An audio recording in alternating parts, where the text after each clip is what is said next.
Welcome to waves media Telugu.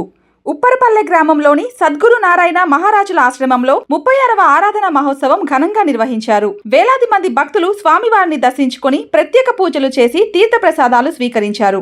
36 ఏళ్లుగా ఆశ్రమంలో గోశాలతో పాటు నిరంతరం అన్నదాన కార్యక్రమాలు నిర్వహిస్తున్నట్లు నిర్వాహకులు తెలిపారు.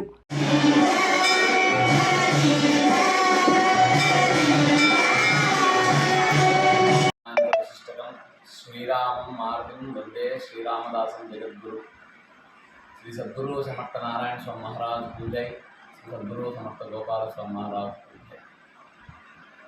భక్తులకు ప్రేక్షకులకు ముందుగా తెలియజేయడమేమనగా, శ్రీ సద్గురు సమర్థ నారాయణ ఆశ్రమము ఉప్పరపల్లి క్షేత్రం 1990 హనుమత్ జయంతి రోజున ప్రారంభించిన ఈ ఆశ్రమం శ్రీ సద్గురు సమర్థ రామదాస్ స్వామి వారి పరంపరలో 11వ పీఠాధిపతి శ్రీ సద్గురు సమర్థ నారాయణ మహారాజుల వారి పేరుతో ఈ ఆశ్రమము శ్రీ సద్గురు సమర్థ గోపాల స్వామి వారు, నారాయణ మహారాజుల వారి శిష్యుడు సద్గురు సమర్థ గోపాల స్వామి వారు ప్రారంభించడం జరిగింది.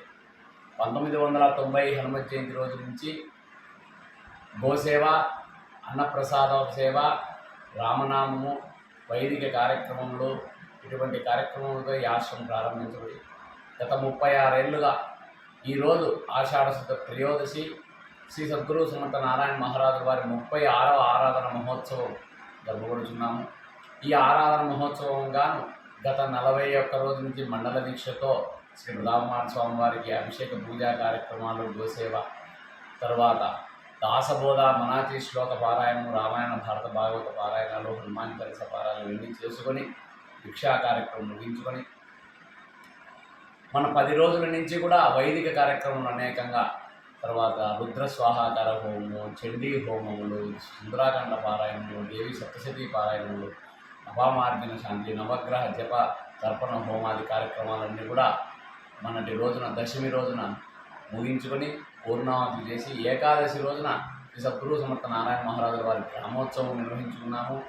ద్వాదశి రోజున కులదేవత, గ్రామదేవత పూజలు ముగించుకొని ఈరోజు నేడు ఆషాఢ శుద్ధ త్రయోదశి రోజున శ్రీ సద్గురు సమర్థ నారాయణ మహారాజు వారి 36వ ఆరాధన మహోత్సవం జరుపుకున్నాము. ఉదయాన్నే ప్రాతకాల పూజాభిషేక అర్చనలను జరిపి ప్రత్యేకంగా అన్నపూర్ణ పూజ, గోపూజ నిర్వహించుకొని శ్రీ సద్గురు సమర్థ నారాయణ మహారాజుల వారికి మహామంగళహారతి కార్యక్రమం ముగించుకొని ఉదయం 11 గంటల నుండి ఈ అన్నప్రసాద సేవ కొనసాగుతున్నది. ఉదయం 11 గంటల ప్రారంభంతోటి రాత్రి వరకు కూడా ఈ అన్నప్రసాద సేవ జరుగుతుంది. చాలా ఈ చుట్టుపక్కల గ్రామంలో నుండి కూడా ఆషాఢ శుద్ధ త్రయోదశి రోజున నారాయణ మహారాజుల వారి ఆరాధన అని ప్రజలందరికీ కూడా తెలుసుకొని వారు అసంఖ్యాకంగా వేల సంఖ్యలో ఆశ్రమాన్ని చేరుకొని దైవ దర్శనం చేసుకొని, గురు దర్శనం చేసుకొని, అన్నప్రసాదం స్వీకరించి గోపాలస్వామి వారి ఆశీర్వచనం తీసుకొని పోవుట ఒక ఆనవాయితీగా ఈ చుట్టుపక్కల ప్రాంతాల ప్రజలు పెట్టుకున్నారు. ఆషాఢ శుద్ధ త్రయోదశి రోజున అసంఖ్యాకంగా వేల సంఖ్యలో ఆశ్రమాన్ని చేరుకుంటారు అందరూ కూడా. అట్లే ఈ ఆరాధన కార్యక్రమాలతో పాటు రేపు పౌర్ణమి రోజున 29వ తారీఖున గురు పౌర్ణమి కార్యక్రమం కూడా ఆశ్రమాన్ని నిర్వహించుకుంటాము. ఈ కార్యక్రమం అంతా కూడా ఒక 50 రోజుల పాటు ఈ ఆశ్రమంలో నిర్వహింపబడుతుంది. అట్లే ప్రతినిత్యము కూడా గోపాలస్వామి ఆధ్వర్యంలో ప్రతినిత్యము కూడా ఇక్కడ గోసేవ, అన్నప్రసాద సేవ, దైవ కైంకర్యములు, గోవులు దాదాపుగా 300 గోవులు ఈ ఆశ్రమ సంరక్షణలో ఉన్నవి. గోపాలస్వామి వారికి గోసేవ, నారాయణ మహారాజుల వారికి గోసేవ అంటే ఎంతో ప్రీతి. గోవు ధర్మానికి ప్రతీక. గోవు ఎక్కడ రక్షింపబడుతుందో అక్కడ ధర్మం ప్రజ్వరిల్లుతుంది. మన సనాతన ధర్మం, హైందవ ధర్మానికి గోసేవ ముఖ్యంగా చేయవలని స్వామివారు ఎప్పుడు చెప్తుండేవారు. ఈ ఆశ్రమంలో 300 గోవుతో అంతా గోసేవ కార్యక్రమం కూడా నిరంతరం జరుగుతుంది.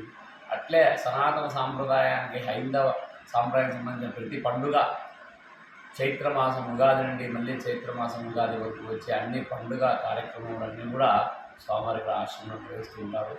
కావున భక్తాదులందరూ కూడా మీరు ప్రతి ఒక్కరూ వచ్చి ఆశ్రమాన్ని సందర్శన చేసి దైవ ప్రసాదం తీసుకొని గురు అనుగ్రహానికి పాత్రలు కావాలని కోరుకుంటున్నాను.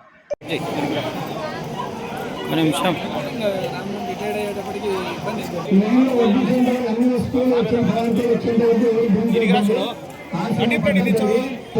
ఇది ఇది భోజనాలు టీవీ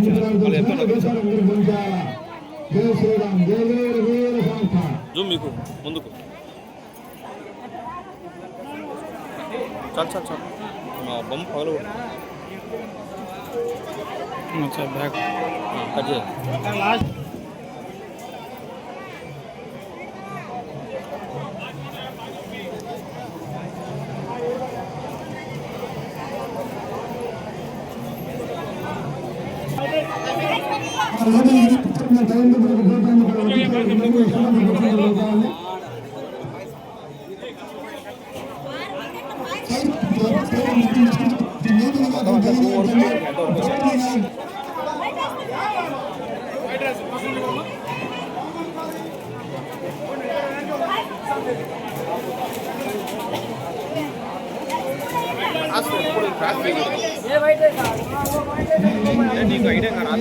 అంటే మనది ఓన్లీ ఫోటోనే కదా.